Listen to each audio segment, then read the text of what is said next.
可的烦恼，每个人小心的一年一来到。没有悲伤不再不。ဆိုင်တော့ကတော့ဒါကတော့ကျွန်တော်တို့ပြီးတဲ့အတိုင်း Mr. D ရဲ့ဒုတိယမြောက်ဆိုင်ခွဲမှတ်တည်ချင်ဖြစ်ပါတယ်။ဒီကြောင်ပါလေနောက်ထပ်ဆိုင်ခွဲပေါင်းများစွာကျွန်တော်ပါဝင်ကူညီရင်းနဲ့နောက်ထပ်ဆိုင်ခွဲပေါင်းများစွာလည်းဖွင့်နိုင်လိမ့်မယ်လို့ယုံကြည်ပါတယ်ခင်ဗျာ။ Mr. D ဖြစ်ပါတယ်။ဒီတိုင်းဖြစ်ပါတယ်။ ဘာလို့ယုံစားလို့ငါတို့သူပြောစကားတွေဘာလို့ယုံစားလို့ဘယ်လိုပြောကြည့်ရမြစ်လာလို့အချစ်ကံဖြူနေတယ်ချေယူမေးစချင်တယ်ဘာလို့ဘာလို့လဲ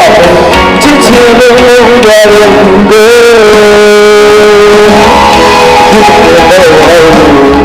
အတူတူဘောပါရဲ့ချစ်ရဲ့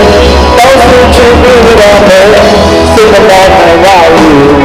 အတူတူရဲ့ချစ်ရဲ့မန္တလာမျိုးလာခဲ့မယ်ဆိုရင်လည်းကျွန်တော်တို့ Mr. D ဆိုင်တစ်ဆိုင်ရှိပါတယ်ဒီဆိုင်ကတော့55လမ်းသိပ္ပံလမ်းမှာဆိုင်မှတ်တင်ယူဖွင့်လှစ်ထားပြီးတော့ဒီဆိုင်ကတော့ကျွန်တော်တို့39လမ်းကြောက်ဝိုင်း84လမ်း85လမ်းမှာဖွင့်လှစ်ထားတာဖြစ်ပါတယ်ဒီမှာလည်းမပူရသလိုအေးမှာလည်းမပူရပါဘူးဆိုင်မင်္ဂလာတွင်မှာအောက်ဘက်မှာစတိုးကင်းကန်တီးတက်ထားရှိထားပြီးပေါ်ထဲမှာအေးကုန်ကန်လည်းရှိပါတယ်ကြောက်ဝိုင်းကိုလာရင်းနဲ့ကြောက်နဲ့သက်ဆိုင်သော meeting တွေ private လုပ်ချင်တယ်ဆိုရင်ဟိုဘက်တောင်မှာ VIP ဝိုင်းလေးရှိပါတယ်ခင်ဗျာမန္တလာမြေမှာကျူဆိုပါတယ်ခင်ဗျာကျေးဇူးတင်ပါတယ်ဒီရောရောက်ပြီပါလိမောင်ကြီးရော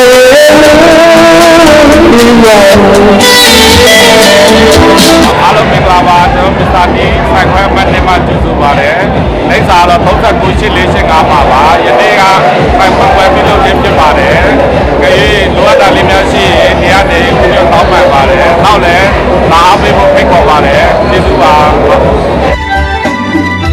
အချစ်တွေနဲ့တက်သူရပါစေအသေးလူမြင့်တာအချစ်တလူချစ်များနေတာငါမျက်နှာတို့လုံးတမောတော့ကမင်းမောချစ်ပြီးသက်ဆုံးထိတိုင်းလေထာဝရပြုံးရောဒီစုဆောင်ပြီးရင်ဝီပါပြီ